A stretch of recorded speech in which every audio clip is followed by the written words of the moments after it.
الحمد لله رب العالمين والصلاة والسلام على نبينا محمد وعلى آله وأصحابه أجمعين أما بعد. We continue reading in the chapter the author she mentioned حفظها الله تعالى من آفات اللسان, from the diseases, from the ills of the tongue.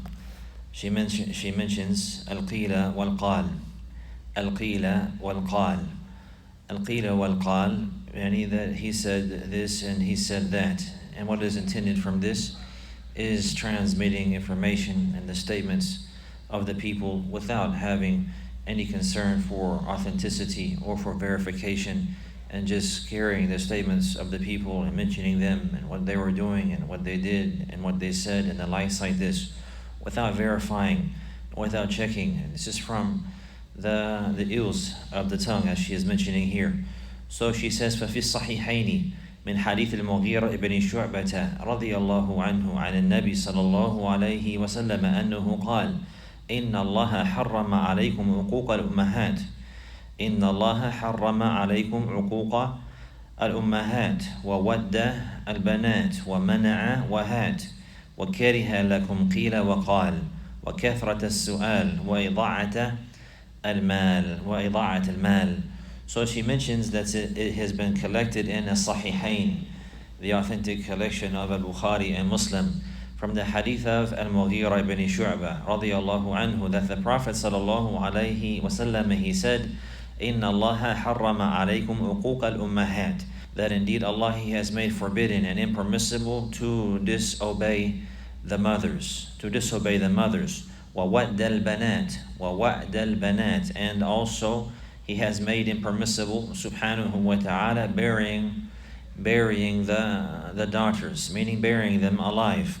Wa mana'a wahat, and also mana'a wahat. Mana'a means to prohibit and to not give something, and hati, it means to give. And what is intended here is it's prohibited for a person to always ask for his rights and always hope to have his end met properly, and then not give the rights to others, And he's always saying, give me this and give me that. But whenever he's asked for his for him to give the rights of others and the likes like this, he is greedy or stingy, or he refuses and does not give that which is upon him to give. Yet he expects others to give him all the time, or to give her in this manner. وَكَرِهَ لَكُمْ قِيلَ وَقَالَ. And this is the shahid from this evidence. And Allah, He dislikes for you, meaning and likewise it's impermissible and haram and not allowed. Allah dislikes qila waqal, and in carrying statements and transmitting the events of the people and that which they said and that which they did. He said, she said, going around saying, did you hear what so-and-so said?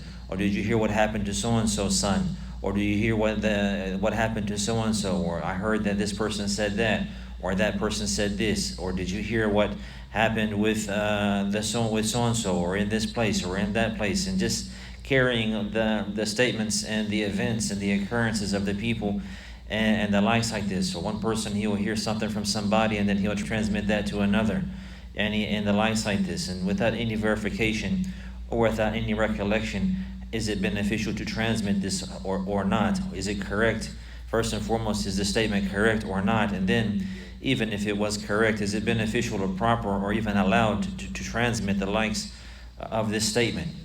The narration continues, وَكَثْرَةَ السُّؤَالِ, and also asking questions abundantly, constantly asking questions, وَإِضَاعَةَ الْمَالِ, and wasting wealth. So the author, she says now,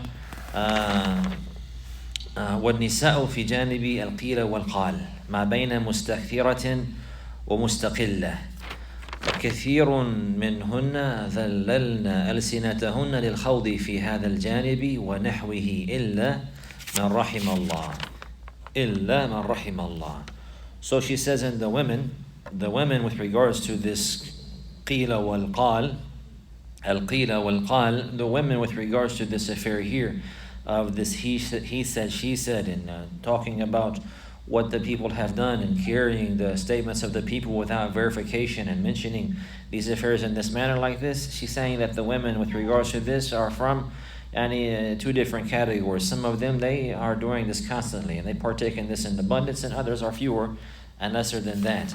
But she says many of the women, they have subjected their tongues. They had lowered their tongues to this affair. And they have used their tongues in this lowly manner to delve into the likes of this issue. And other than that, except for the one whom Allah has shown mercy. Except for the one whom Allah has shown mercy. She says, وَمَعْنَا قِيلَ وَقَالْ, and the meaning of قِيلَ وَقَالْ, it was said and he said, or so-and-so said and that was said. قال ابن عبد البر وهو يوسف بن عبد الله رحمه الله في التمهيد. Ibn Abd al-Barr رحمه الله, he says, and his name is Yusuf ibn Abdullah, and he's known as Abu Umar ibn Abd al-Barr. Ibn Abd al-Barr is a great scholar of hadith from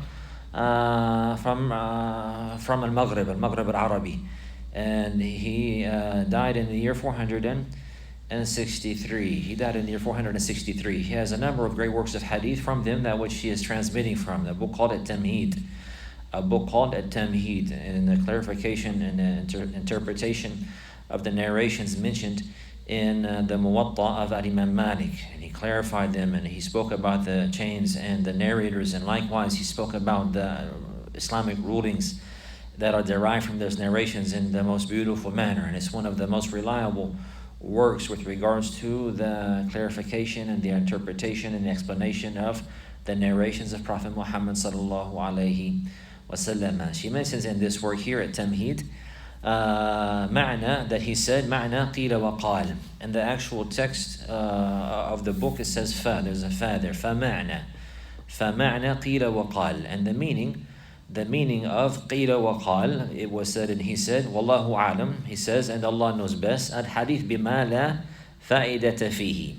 Like this, it has it in the text that we're reading from, and the actual text of this book at Tamheed, there is an addition here, and it says فَمَعْنَا قِيلَ وَقَالْ وَاللَّهُ أَعْلَمْ الْحَدِيث بِمَا لَا مَعْنَ لَهُ وَلَا فَائِدَةَ فِيهِ.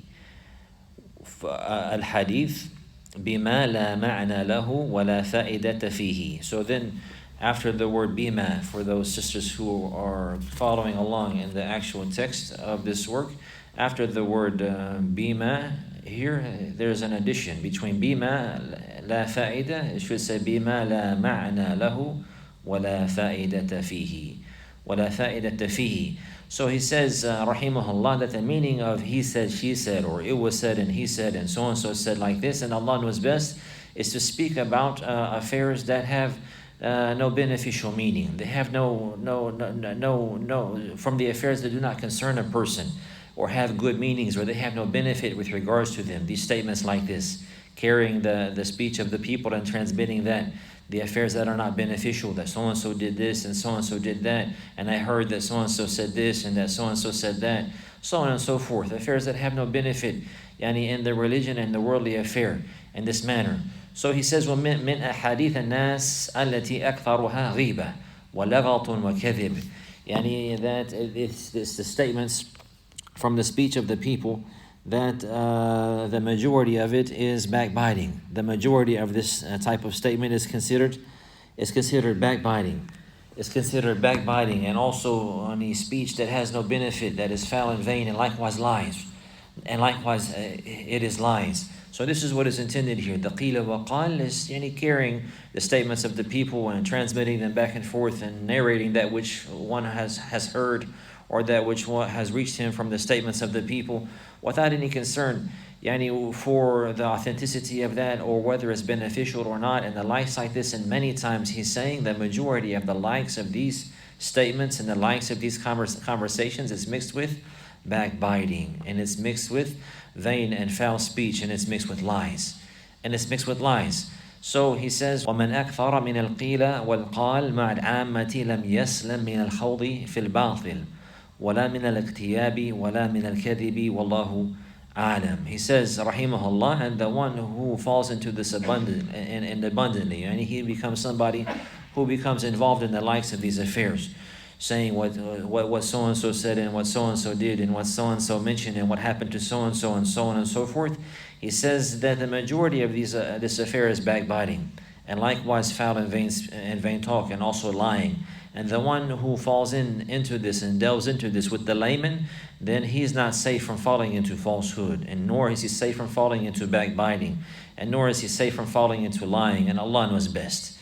And Allah knows best. So this is the case with regards to al-qila wal-qal, that a person, he will not have concern or care with what his conversation is, and he will talk about that which the people have said and the events of the people without verifying, without having any benefit, reading in the paper or reading in the news or reading or watching on the internet or hearing somebody on a phone call or in text and so on and so forth, and just talking about these affairs that have no benefit or that are not even verified, and many times they're not truthful, and many times there are false rumors, and many times it involves backbiting or belittling another person or pointing out the faults and the likes of other people, and many times it involves lying, and the information is not even true, and the information is not even true. It has been collected in the introduction of Sahih Muslim, from the hadith of Abi Hurayrah radiyallahu anhu, that the Prophet sallallahu alayhi wasallam, he said, "Kafa bil mar'i kadhiban an yuhaditha bi kulli ma sami'." That is sufficient for a person to fall into lying, and it's sufficient to be considered lying, that for a person that he will narrate and speak about everything that he hears, because the one who narrates everything that he hears and he does not distinguish with regards to that, and no doubt some of the things that reaches him from information in the news and in the paper and the Google and the Yahoo and so on and so forth, and in the internet, some of that which reaches him is truthful, and other than that is not, and other than that is falsehood. And some of that is true, and other than that is not true. It's false, or it's lies, or it's fabrications, or it's distorted. And many things like this today in the internet is in this manner. It's distorted. It's made to seem in one way, but the reality is something different. And the one who narrates all of these affairs like this without distinguishing, then no doubt he will fall into lying. In one wording of this narration in Sunan Abi Dawood, the Prophet sallallahu alaihi wasallam, he said, "Kafa bil mar'i ithman." Kafa bil mar'i ithman and yuhaditha bi kulli ma sami'. It's sufficient for a person to fall into sin, that he will narrate everything that he hears, that he hears. So from the attributes of a righteous and a noble Muslim or Muslima, Muslim male or Muslim female, both, and the Muslim person who is upright, the one who is pious and fears Allah Azza wa Jal, is that they check and they verify the information before they transmit it, before they say it, and they do not waste their time delving into the events and the occurrences and the speech of the people, and what so-and-so did, and what so-and-so said, and what happened in so-and-so's family, or in so-and-so's house, or in this country, or that country, or what this ruler did, and that ruler did, or what happened over here, or happened over there, and the likes like this. First, they will not delve into the likes of these affairs because they're busy with that which is most beneficial.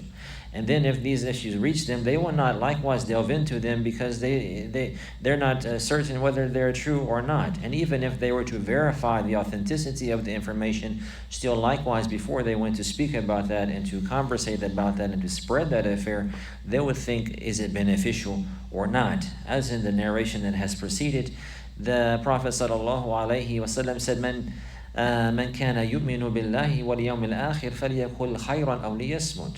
That whoever truly believes in Allah and the last day, then let him say that which is good or be silent. So sometimes maybe somebody will know something that's true. Information will reach him and he will verify that, but it's not beneficial.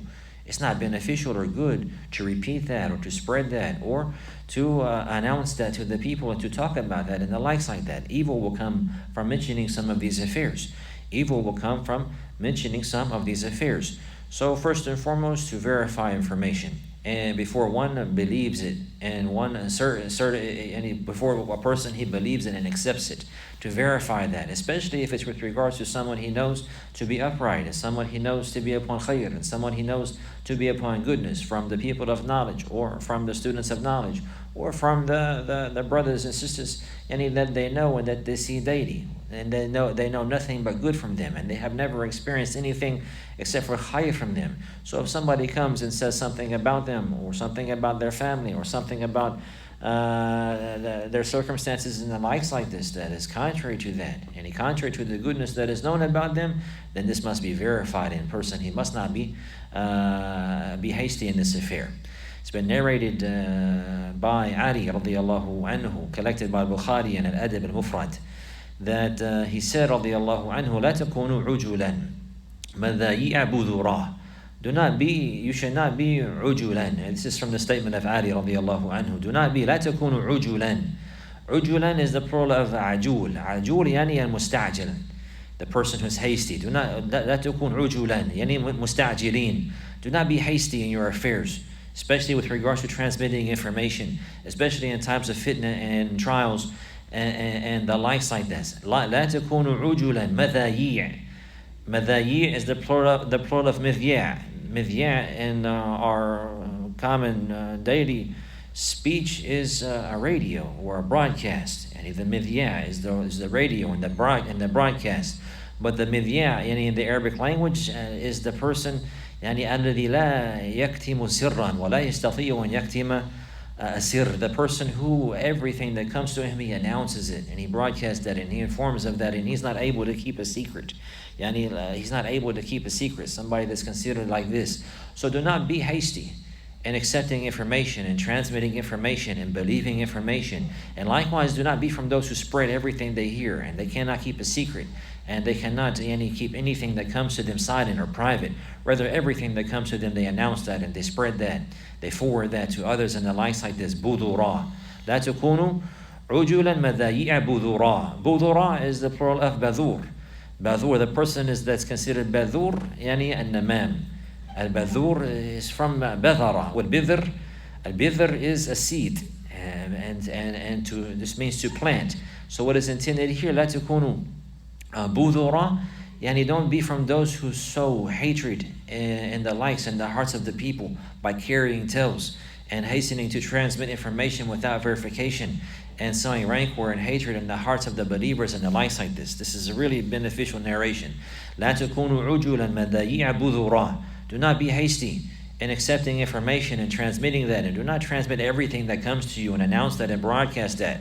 Likewise, from the means of transmitting information today that many are tried with is forwarding. Sometimes some ill things will come about a believer to them in the WhatsApp or in the Facebook, and they will hasten to spread that and to forward that to others. And this is not correct. This is not proper. This is not good. This is from that aspect that is blameworthy here, that's prohibited. So a person has to verify the information first before he accepts it, or before he narrates it or transmits it. And then likewise he has to verify, is it beneficial? Will it earn me the pleasure of Allah if I transmit this? And is it beneficial for me and my brothers and sisters? Or is it going to be harmful? And could it actually earn me the anger of Allah by transmitting this, even if it's true? Even if it's true. And would I be considered badhuran? Yani meaning somebody who is carrying tales and sowing the seed of hatred and rancor and dissension in the hearts of the believers and in the ranks of the believers. So one should not be like that. And this all comes from involving oneself with al-qila wal-qal. Al-qila wal-qal. That a person, he will not be like this. He will not be like this. Yani from those who are always talking and those who are always transmitting everything, and for those who are hasty to believe everything that comes to them and to forward that, or to debate with the people and to argue with them and to quarrel with them. All of this likewise is included here. Or for those people who delve into the news and that which comes to them from the news of the people in this land and that land in this area and that area, always checking up after what the people are doing. Yani some of them, yani even in his vicinity, and now today some of them may be in another country, and just busying oneself with this and the likes of this and transmitting information and the statements of the people without making any verification. Without making any verification. قال العلماء, the people of knowledge, they say, لا يستعمل القيل والقال إلا في الشر. That this statement here, القيل والقال, is not used except to refer to evil. Except to refer to evil. So this is the point of mentioning this narration here specifically. But the narration mentions a number of affairs and a number of rights. And likewise clarifying the beauty of Al-Islam and how it is concerned with the most lofty and noble of manners and conducts, and that it orders all good and prohibits all evil and everything that could bring dissension and the likes like this. And from the beauty of Al-Islam is that it has great concern for the perfection of these affairs and preserving a person's time, and likewise preserving and protecting a person's tongue, and also his wealth and his nobility and honor, and the honor of others likewise, and the wealth of others as well, and also the rights of others. All of this is preserved in Al-Islam, and this is from the indication of the perfection and the completion of the legislation of Al-Islam. And all of these affairs are mentioned here, indicated that Allah subhanahu wa ta'ala has made it haram and impermissible to disobey the mothers, and to be rude to them, to be harsh to them, or to do that which they do not like. Rather, a person, he must have birr with regards to the mother. A person, he must or she must have al-birr, and be righteous and be nice and choose the beautiful words that are pleasing, and to do everything that is in accordance with that which is desired from the mother specifically, and from that which is allowed. Contrary to that is to do that which she doesn't like and that which she doesn't want or prefer, from these affairs. So no doubt the mother, she has a great right. What is intended here from specifying the mothers is not to not include the fathers, but rather the father likewise has a great right, and to disobey him as well. The father is a major sin and a foul way, but this is an indication here of the great right of the mother, and that the child should hasten and be diligent to be kind to the mother, and to be nice to the mother, and to be merciful with the mother in their speech and in their manners and in their dealing, in their speech and in their manners and in their dealings. But in any case, likewise, the father, he has the same right, but the right of the mother is greater. Likewise, the Prophet ﷺ prohibited in this narration the bearing of the daughters, meaning burying them while they're alive. And this was from the customs of some of the Arab in Al-Jahiliyyah, and it was known. Allah subhanahu wa ta'ala, he addressed this affair in the Quran. يتوارى من القوم من سوء ما بشر به أيمسكه على هون أم يدسه في التراب ألا ساء ما يحكمون. Allah, he says that whenever one of them is informed of their child, their newborn, whenever he's informed that it's a female, then he will hide from the people out of shame because of the evil that he'd been informed of, and that he had a daughter. This was the manners of some of the Arab. Not all of them were like this, but this was something that was spread amongst them, a number of their tribes, and many of them, they would fall into this. And then he would say, should he keep the child, keep his girl upon humiliation, or should he bury it in the dirt? And he buried it alive in this manner. Allah, he says, such evil in the manner that they decide. It is such evil and foul the manner that they decide, and that they rule, and that they judge. So this is something that was established in those days, that Islam, it removed it and uprooted that entirely. And likewise, the prohibition of being greedy and stingy, and always hoping for one's right from others and not giving others their rights, having great concern for oneself and the rights that others owe to him, and not having concern of giving others their rights likewise. And also what is prohibited here, this transmission of statements and speaking about that which is not beneficial from the qila and the qal. And also kathrat as-su'al, asking a lot of questions. The people of knowledge, I mentioned what is intended here. And a number of things could be included here from that, asking questions. What is mentioned here, as-su'al, as-su'al lil-mal, bighayri haja, begging the people for money. The su'al here is intended, what is intended in some of the interpretations, begging for money whenever a person, he is not in need of that.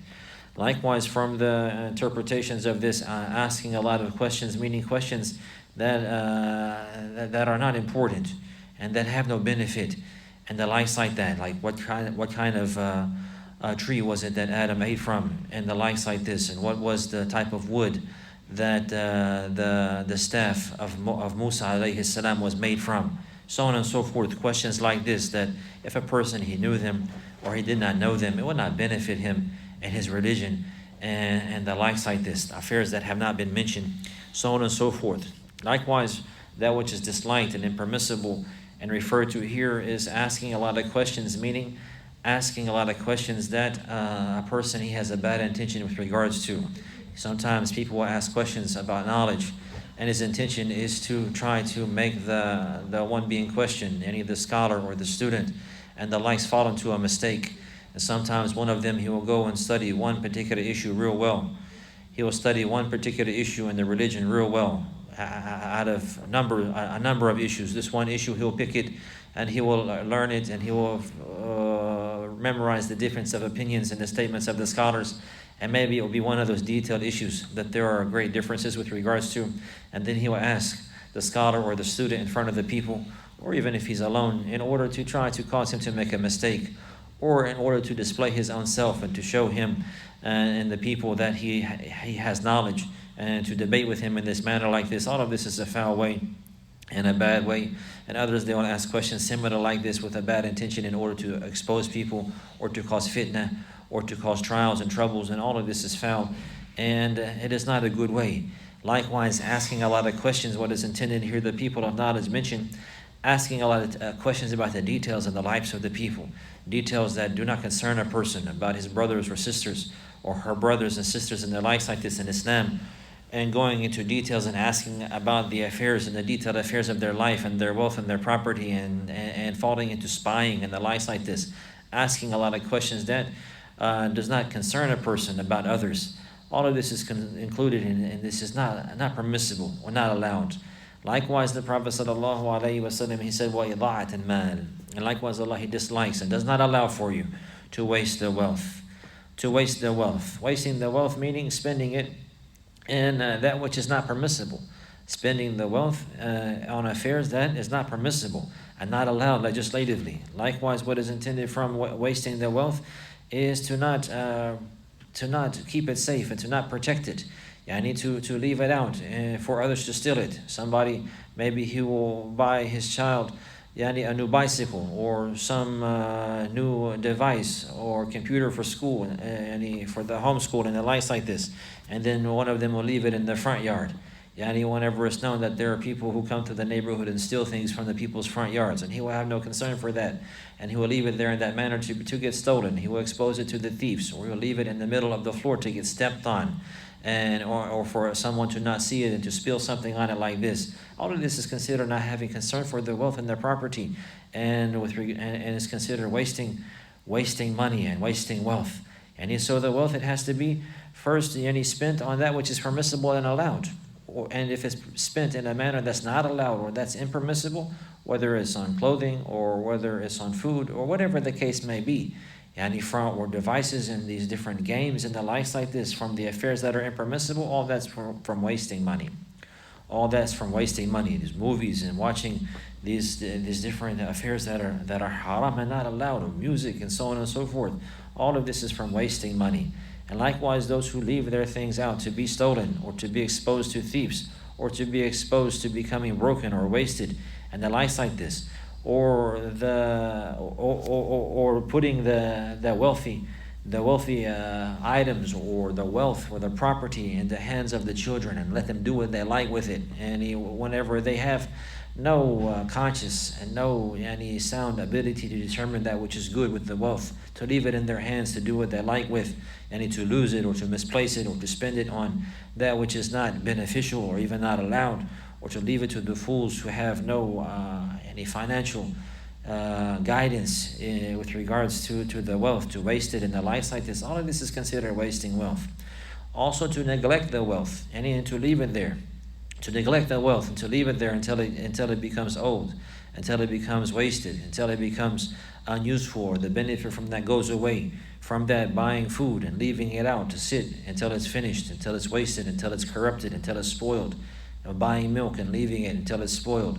Buying fruits and leaving them set out until they become black and ruined and not beneficial whatsoever, until they become spoiled and the likes like this. Or leaving items likewise outside until the rain destroys them. Somebody will buy something beneficial and then leave it outside and for the weather to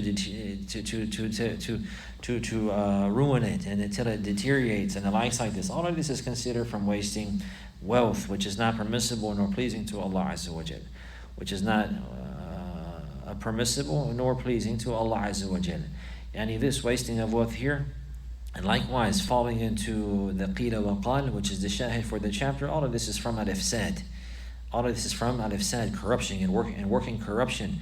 وَلِيَذُ بِاللَّهِ وَاللَّهُ لَا يُحِبُّ الْفَسَادِ وَاللَّهُ لَا يُحِبُّ الْمُفْسِدِينَ. And Allah, He does not love corruption, nor does He love those people who work corruption. So believers should recognize these affairs and avoid them. The point here now is with regards to this transmission and carrying the statements of the people without verification. Without verification. This is something that is from the diseases of the tongue. This particular narration, as the author she mentioned, Hafidhahullah, is from the narrations that are muttafaqun alayha. She says in As-Sahihain.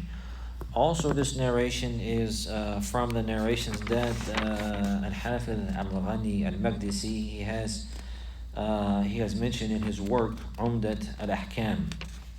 And from the scholars of our day who have a commentary and an explanation of Umdat al-Ahkam is Sheikh Ahmed al-Najmi rahimahullah ta'ala. And with regards to this particular narration, he has a number of benefits. Some of them I have summarized here. But with regards to the issue of burying the daughters alive, he spoke about this topic here, and he mentioned that this foul custom was uprooted with the legislation of Al-Islam. The legislation of Al-Islam has come and uprooted this and clarified the falsehood of that and removed that entirely, alhamdulillah. And then after that, he mentioned a number of important affairs and advices to the women of our days, and the rights that they have and the rights that they don't have, and the deception of the Western ideology for many of the Muslim women, unfortunately, waliyadhu billah. So inshallah, in our next class next week, we will read those benefits with regards to this narration that he mentioned before we continue in the work. It's just a few benefits, but I find them to be very important, and it's definitely sincere advice for the women, and it's very suitable for many of the misunderstandings that the women have today with regards to the Western ideology and the Western culture and the woman. The woman, they should remember that they are slaves of Allah, and that they are Muslimat, that they are Muslimat. So first and foremost, the Muslim, male and female, he's not like a non-Muslim. He's different. He has a Lord that he believes in, and that he worships, and that he obeys, and he has a prophet, and she likewise. Yani they have a prophet that they follow, sallallahu alaihi wasallam, and they take as a role model and example, and they have a legislation that they abide by. They have a legislation that they abide by. They have rulings, and they have conduct and manners likewise, and etiquettes and principles that they stand upon, and morals that a believer, male and female, they must abide by, and that they must fulfill and they must comply to, yani from the obligations of their faith, So he discusses some of these affairs, inshallah, in the class next week. We take that. هذا وصلى الله على نبينا محمد وعلى آله وصحبه وسلم.